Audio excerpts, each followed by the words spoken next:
आज म यहाँ चाउचाउ अम्लेट बनाउन गइरहेको छु। सर्वप्रथम ठाउँलाई मैले राम्रोसँग सफा गर्छु। नुडल पकाउन 1 कप पानी लिएँ।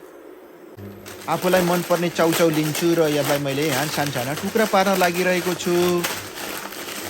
र टुक्रा तयार हुन लाग्यो। मैले कैँचीले काटेर मसला झिकेर पानी उम्लिसकेको हुनाले मैले त्यसमा खनाउन गइरहेको छु। राम्रोसँग चलाएँ मैले। अब यहाँ लगभग पानीलाई मैले यहाँ सुक्न दिइरहेको छु। अब सुकिसक्यो, मैले यसलाई सेलाउन दिन्छु। अब यसको लागि आवश्यक सामग्रीहरू: प्याज, गोलभेडा, गाजर, स्प्रिङ ओनियन, क्याप्सिकम। आज म यहाँ 3टा अन्डा लिएँ र बोलमा मैले यसलाई कोटालेर राख्न गइरहेको छु। यसको लागि थप मसला: नुन, धुलो खुर्सानी, बेसार, जिरा धनियाँको पाउडरलाई मैले यहाँ मिक्स गर्न गइरहेको छु। अब यो मिक्स भयो र आवश्यक तरकारीहरू यिनी सबैलाई मैले यहाँ राखेर राम्रोसँग फेरि मैले यसलाई मिक्स गर्छु। आफ्नो स्वादअनुसार तपाईहरूले धनियाँ के इच्छा लाग्छ त्यो राख्न सक्नुहुन्छ।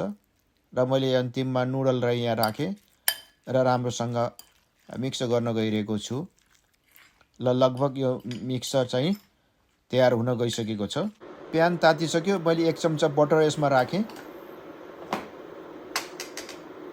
र मैले यसलाई चारैतिर फैलाउँदैछु।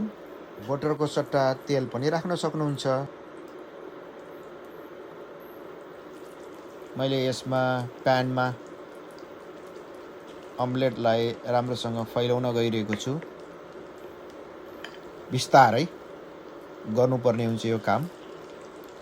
लगभग मैले यसलाई 2 पिस अम्लेट बनाउने सोच बनाएको छु। आधा जति मैले पहिला राखेँ यहाँ र चारैतिर मैले राम्रोसँग सेपमा ल्याउन गइरहेको छु र मैले 2-3 मिनट पकाउन दिएँ। फर्काउनको लागि मैले ट्राई गर्दैछु। अझै रेडी भइसकेको रहेनछ। अझ मिलाउँछु चारैतिर। अब मैले फेरि ट्राई गरेँ। ल फर्कियो। लो फ्लेम हिटमा 4 मिनट जति पकाएँ। अब हेरौँ अर्कोतिर अलिकति भएको रहेनछ। फेरि मैले पकाएँ। राम्रो कलर देखिन आएको छ। अब यो पाक्यो। मैले प्लेटिङ गर्न गइरहेको छु। धन्यवाद। मेरो एउटा कमजोरी भनेको के हो भने पकाएपछि त्यसलाई टेस्ट गर्ने, स्वाद लिने, त्यसको गहिराइमा छिर्ने, त्यो म यहाँ गर्न गइरहेको छु। आजको यो चाउचाउ अम्लेट हेरौँ कस्तो छ।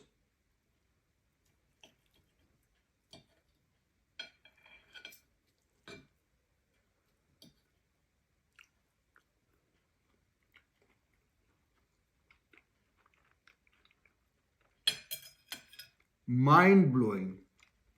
यसै गरी यहाँहरू पनि घर बसी आफ्नो स्वादअनुसारको चाउचाउ अम्लेट बनाएर खानुहोला। धन्यवाद मेरो भिडियो हेरिदिनु भएकोमा।